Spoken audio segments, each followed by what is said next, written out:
63 different reasons. That's how many people have done me the honor of recording it.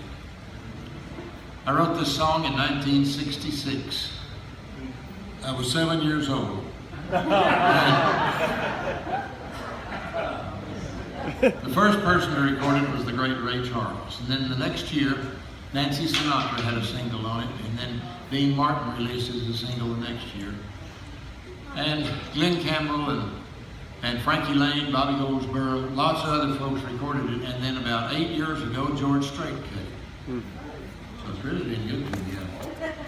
And then about 3 summers ago, Ray Charles released it again on his last album, Genius Loves Company, as a duet with Norah Jones. I got to tell y'all, it was really a special event. It sold 4 million copies. It paid off the ranch and bought 2 lots on the golf course. But the reason I'm more attached to this song than all those other songs I've written is because this one all by itself changed my standard of living. Changed it almost as drastically in one direction as my ex-wife changed it in the other. In 1966, it took us from a 49 Ford pickup that was paid for to a 53 Cadillac. We ain't got but 6 payments left. Here we go again. She's back in town again. And I'll take her back again. One more time. Here we go again. I've been trying to write a follow-up to that since 66. They don't come that easy. But from 66 to 69, I had 60 of my songs recorded by other people. And it was an unbelievable experience because all of those songs made a little bit of money, but that one rung the bell. So I started recording in 69, and thanks to a lot of nice folks like you, we had 26 records in a row in the national charts. I've been all over the world, met people in all walks of life. I'd have never met you guys if it hadn't been for my music, and I'm so grateful and feel so blessed to have that experience in the town and the desire to do it. For 17 years, we played 35 to 40 rodeos a year. And the men and women in the great American sport of rodeo became our family. And to this day, some of the best friends I'll ever have in my life are men and women that I met in the world of rodeo. There was one young man in particular I was especially close to, and he won't be remembered as the world's greatest bull rider, but he will be remembered as a world champion bull rider. 1962, he broke his neck in Portland, Oregon, and had enough points to win the world. And he went on back to Soper, Oklahoma, and started working out. In January, he cracked out again in Denver. He made 100 rodeos a year. And I don't mean old-timers rodeos or weekenders. I mean, he competed with them flat-bellied kids in them broad-brimmed hats and whooped their pants off of them. He continued to ride bulls professionally until he was 52.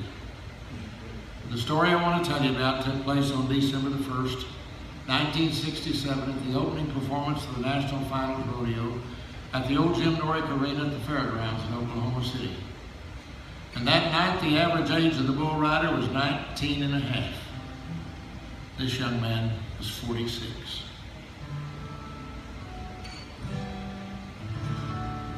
Now the year was 67, National Finals Rodeo. December 1's the Friday night that all bull riders know. There's cowboy heroes made and born at rodeos like this, because the cowboys are the toughest and the stock's the best there is. And then Pete announced that in shoot two's a cowboy we all know. He's a young man now, 46, and he's made him a mighty draw. His bull is from Jim's shoulder string, Tornadoes guys know. Yes, Freckled Brown has drawn a bull no one has ever rode. And tonight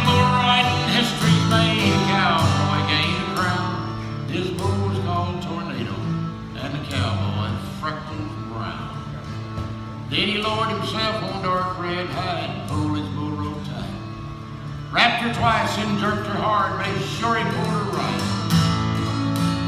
Then two big old shiny horns looked Freckles in the eye. With a snort and a nod, the chute gate swung as Freckles yelled, "Let's ride!" 2,000 pounds of boiling hell was turning wrong side out and showing 4 feet to the Lord and giving Freckles hell. 8,000 fans were on their feet, but he couldn't hear a lick. The only sound he listened for was the buzzer, and then he quit.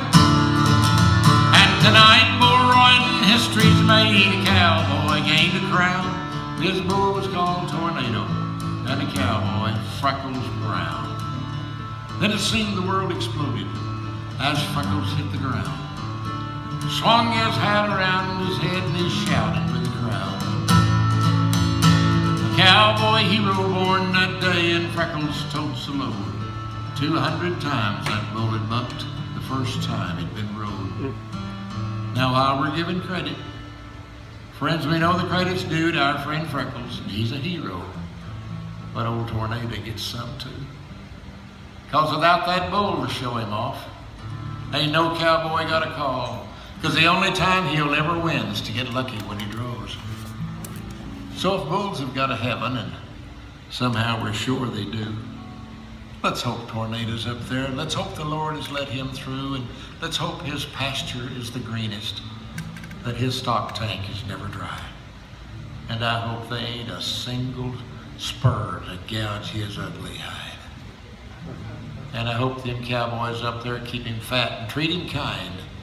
And I hope he lives forever on bunch grass, belly high. And now, Lord, we've sent you a cowboy who knows how to ride. One that won't put you cattle on a dark, stormy night, and he was always considerate of horses and men. Vaya con Dios, and rest in peace, Freckles, my friend.